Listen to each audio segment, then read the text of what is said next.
Assalamualaikum warahmatullahi wabarakatuh. Halo Sobat PD, gimana kabar kalian? Semoga baik-baik saja ya. Nah, konten kali ini kita mau pengendalian hama di kebun pakcoy hidroponik yang berada di Parung. Nah, jadi sobat, kalau yang mau tahu langkah-langkahnya seperti apa, tonton videonya sampai habis ya.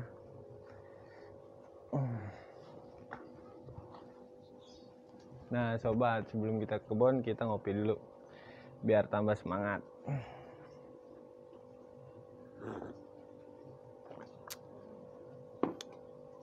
Yuk ikut yuk.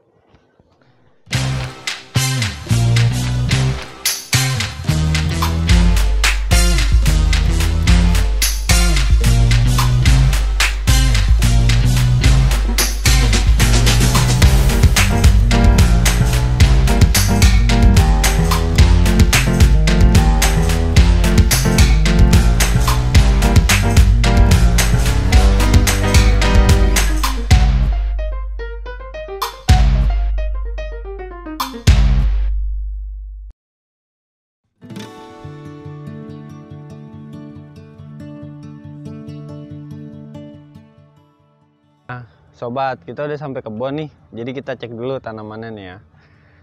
Nah, ini aktivitas sehari-hari nih sobat. Hama-hama seperti ini harus dicek-cekin. Nah, ngelihat juga tanaman yang udah siap panen. Nah, biar tanamannya tumbuh-tumbuh sehat.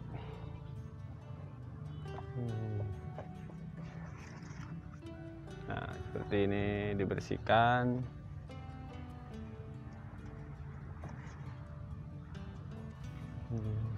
Kalau ada yang jatuh-jatuh tuh didiriin tanamannya sobat, agar dia tumbuhnya tinggi ke atas, nggak miring gitu sobat.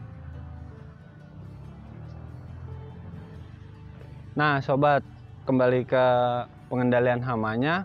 Pada umumnya di tanaman pakcoy itu hamanya ada kurang lebih tuh 4 jenis lah. Yang pertama kutu, yang kedua terus belalang, yang ketiga ulat, nah yang keempat bisa dibilang tuh lalat. Nah kalau di kebun sobat nanemnya apa? Tulis di komentar ya, agar kita berbagi ilmu. Oke sobat, di video kali ini kan kita mau ngebahas tentang pengendalian ya.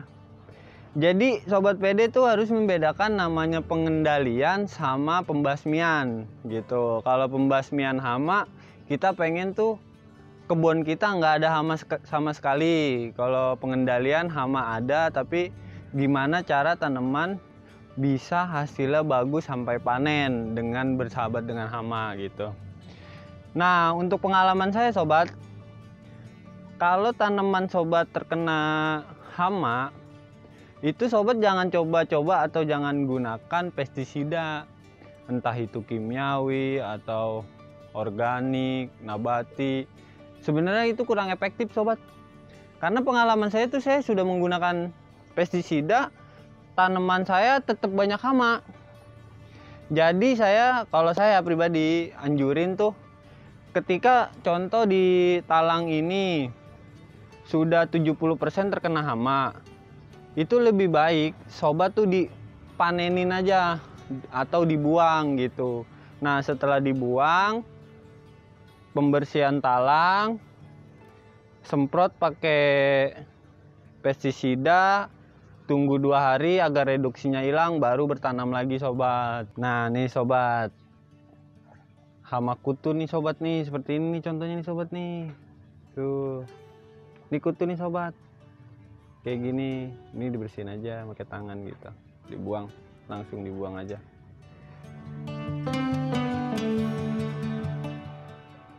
Udah.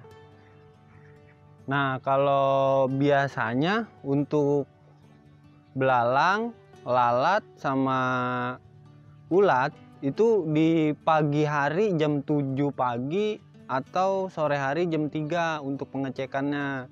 Nah jadi mereka tuh baru pada keluar. Kalau untuk siang hari mereka tuh hilang sobat. Jadi untuk pengecekan tuh kalau bisa di pagi hari atau di sore hari.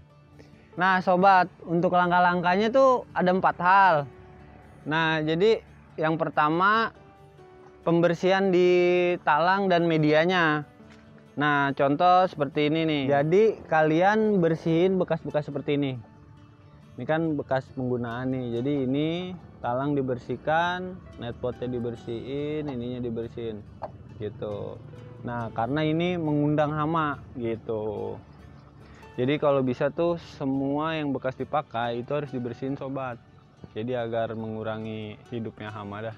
Nah sobat, yang kedua tuh pengecekan.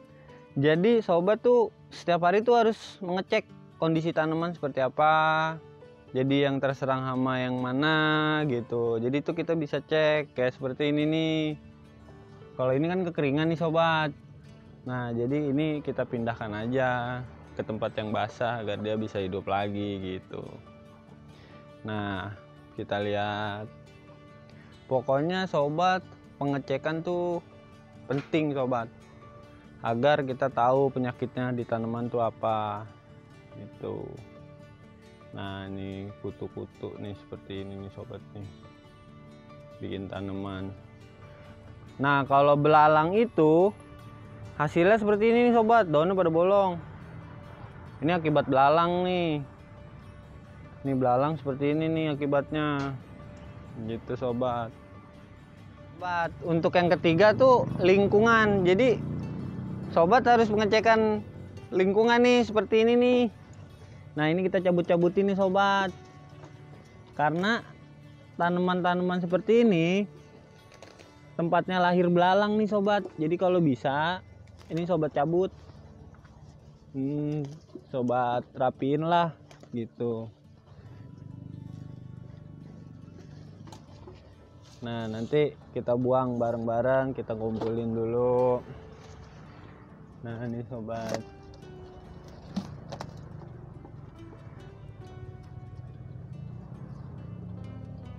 Nah, jadi sebenarnya sobat, kalau belalang tuh lahirnya dari situ sobat, dari kayak rerumputan gitulah. Nah, kalau hama kutu itu, kalau menurut saya dia tuh lahirnya dari kelembapan. Nih contoh seperti ini nih sobat nih. Jadi tanah yang di bawah talang ini kan dia basah nih sobat, lembab. Jadi dia timbul hama di sini sobat nih. Kalau sobat perhatiin dia ada yang hidup nih. Tuh sobat, ngeliat nggak? Nah kayak gini nih sobat nih. Jadi kalau seumpamanya sobat punya anggaran lebih untuk pembuatan greenhouse, lebih baik sih bawahnya di konblok atau di plester sobat. Jadi hasilnya tambah maksimal. Yang terakhir tuh pemasangan yellow trap. Nah ini yellow trap namanya sobat. Nah kalau saya sih ini bikin sendiri sobat. Jadi kalau emang sobat pengen tahu cara pembuatannya manual nih sendiri, nah nanti saya bikin videonya khusus deh buat kalian. Tapi kalau emang mau, tapi kalau sumpah tidak ya udah nggak apa-apa lah. Nah kalau ini saya pakai botol bekas sama plastik sama lem gitu sobat. Nah untuk pemasangannya ini kira-kira ya 10 cm lah, seginilah. Karena kan ini sifatnya hamanya itu lompat-lompat. Jadi agar hama dari sini lompat dia masuknya ke sini. Nah penjelasan kenapa dia warnanya kuning, saya nggak tahu kenapa juga, tapi peneliti juga banyak yang bilang hama itu lebih suka sama warna yang pertama kuning, terus yang kedua biru. Nah kalau untuk penjelasan itu saya nggak tahu banyak juga sih, tapi intinya saya lebih efektif pakai kuning dibandingin sama yang biru sobat. Paling gitu aja sobat. Nah jadi sobat, kalau sobat udah ngelakuin 4 hal yang tadi saya bilang, ya semoga aja bermanfaat. Nah saya pun di sini menggunakan hal itu sobat. Nah jadi sobat, kalau seumpamanya kondisi misalnya tanaman sobat ini terserang hama hampir 70%. Nah sobat ngelihat di YouTube kan banyak ya penanggulangannya tuh disemprot pestisida kimiawi, nabati. Ya kalau menurut saya itu nggak efektif lah sobat. Lebih baik sobat mendingan dihabisin, dipanen. Nah nanti regenerasi ulang dari awal lagi. Nah gunakan yang 4 langkah yang tadi saya anjurkan sobat. Nah, paling seperti itu aja sobat. Saya sebenarnya bukannya mau membanding-bandingkan ya. Sebenarnya saya pengen tuh di setiap video di YouTube mempermudah para petani agar tidak terjadi hal yang sama gitu. Nah, kalau saya sebenarnya sih hanya tujuannya seperti itu sobat. Jadi lebih baik sobat tindakan secara cepat lah, tidak perlu disemprot sama pestisida gitu. Karena disemprot pestisida juga kan tanaman jadi agar lebih baik kalau seumpamanya tidak disemprot kan sobat. Jadi paling seperti itu sobat. Untuk yellow trap kan ada yang terpasang, ada yang copot gini, ada yang hilang. Nah, sebenarnya tuh gini sobat, kenapa yang ini copot, yang ini tidak? Nah, karena saya buat sendiri, jadi mekanismenya tuh ketika dia sudah copot seperti ini, dia harus ganti. Nah, emang berhubung juga kan yellow trapnya sudah banyak hamanya, jadi tuh kita perbaharui terus. Tuh kayak gini copot nih sobat nih. Nah, jadi ini harusnya diganti sobat. Tapi berhubung masih panas gini, nanti sore aja sobat gantinya. Nah, kita gantung. Nah sobat, video kita paling sampai sini aja. Terima kasih udah ngikutin kita dari berangkat sampai sekarang. Nah, semoga video ini bermanfaat untuk kalian, hanya untuk sharing. Nah, jika ada salah-salah kata, mohon maaf. Paling seperti itu aja sobat. Assalamualaikum warahmatullahi wabarakatuh. Bye-bye.